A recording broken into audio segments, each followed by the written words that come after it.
Student आज हम start करें अपना next topic that is present status of fish production.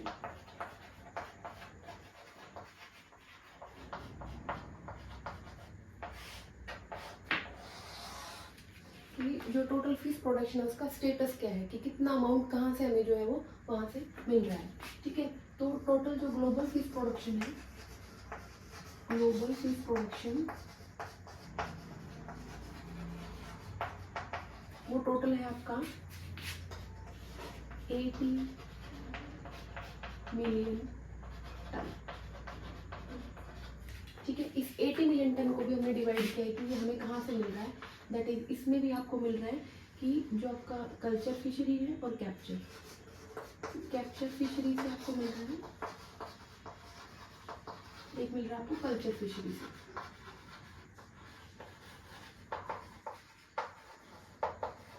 ठीक है, कैप्चर फिशरी से आपको जो प्रोडक्शन मिल रहा है दैट इज 69 मिलियन टन। ठीक है, और जो आपको कल्चर से मिल रहा है दैट इज 11 मिलियन टन। ठीक है, तो ये प्रेजेंट स्टेटस है और ये डाटा है अकॉर्डिंग टू 2003। ठीक है, इसके अलावा भी क्या है, फिश का जो प्रोडक्शन है वो इंक्रीज हुआ था। जैसे कि 1956 में हमने देखा था 56 से 66 तक ये जो इंक्रीज हुआ था दैट इज 86%। ठीक है, उसके बाद ये 1966 से 1976 में इंक्रीज हुआ 23%। उसके बाद ये 1976 से 1986 में इंक्रीज हुआ ओनली बाय 1%। और उसके बाद 980 ऑनवर्ड्स ओनली 5% का ऑनवर्ड्स जो इंक्रीमेंट हुआ ओनली 5% का।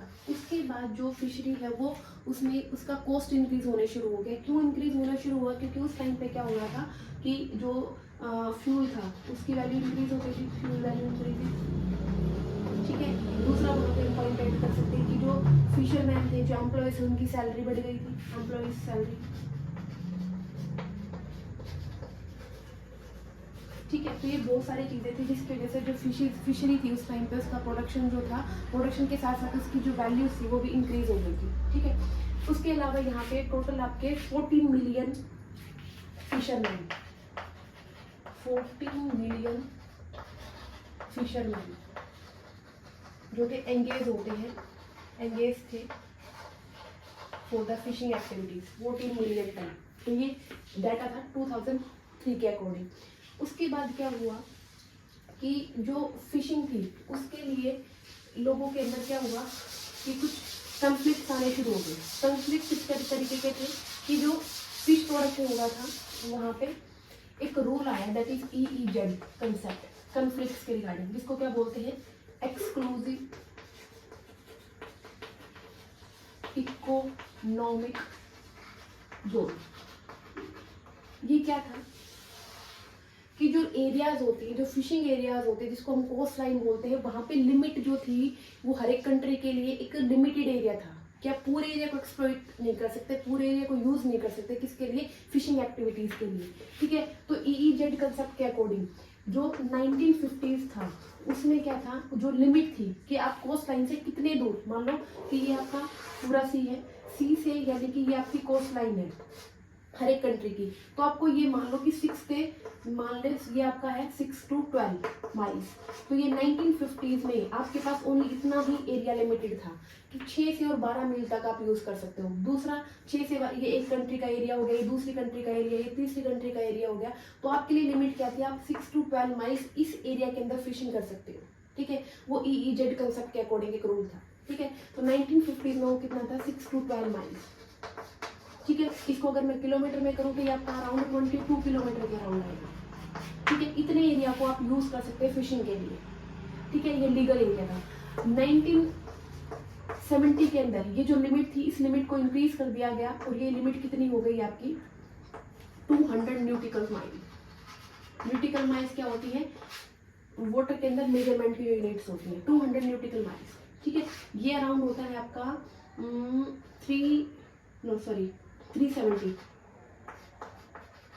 किलोमीटर। ठीक है, इतना अराउंड एरिया होता है ये 370, ठीक है। उसके बाद ये क्या हुआ 2010 में, फिर दोबारा से जो ये लिमिट्स थी इनको एक्सटेंड किया गया और ये हो गया आपका अराउंड 200 से 350 न्यूटिकल माइल्स, जो कि अप्रोक्स होता है आपका 648.2 किलोमीटर। तो ये मान लो ये एरिया था, ये बढ़ा के इतना कर दिया गया। इस एरिया के अंदर कोई भी पर्टिकुलर कंट्री क्या कर सकती है, फिशिंग कर सकती है, और ये क्या था अकॉर्डिंग टू EEZ कंसेप्ट, ठीक है। कोई दूसरी कंट्री इस एरिया को यूज नहीं कर सकती, ये आपका एरिया, इसको आप यूज करोगे, that is according to EEZ concept. But any country fail to manage, if any country fail और not use marine resource for fishery, then any other country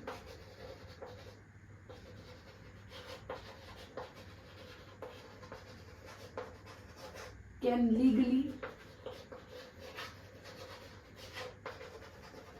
manage or exploit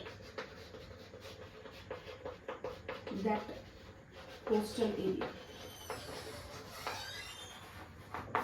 ये EEZ के concept एक अलग generalisation थी कि अगर country मान लो अपने रिसोर्स को प्रॉपर्ली एक्सप्लॉइट नहीं कर रही है, तो उस टाइम पे कोई दूसरी कंट्री, ये वाली कंट्री इस एरिया को यूज कर सकती है फिशिंग के लिए, if this countries fail to manage their resource, ठीक है। तो ये सारा का सारा क्या था EEZ कंसेप्ट। उसके अकॉर्डिंग क्या था कि आपके पास कुछ लिमिट्स होती है, आप पूरे एरिया को एक्सप्लॉइट नहीं कर सकते, क्योंकि ओवर एक्सप्लॉइटेशन का रिजल्ट क्या होता है, एक्सटिंक्शन, हमें वो नहीं करना है, ठीक है।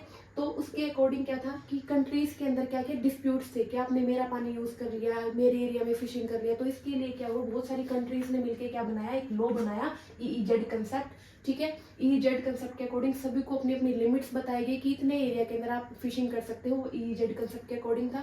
अगर कोई कंट्री अपने मैनेज नहीं कर पा रही है रिसोर्स को, तो लीगली कोई भी कंट्री वहां पे क्या कर सकती है, उस पर्टिकुलर रिसोर्स को मैनेज कर सकती है, उस पर्टिकुलर एरिया को फिशिंग एक्टिविटीज के लिए लीगली यूज कर सकती है। That is about the EEZ concept. Thank you.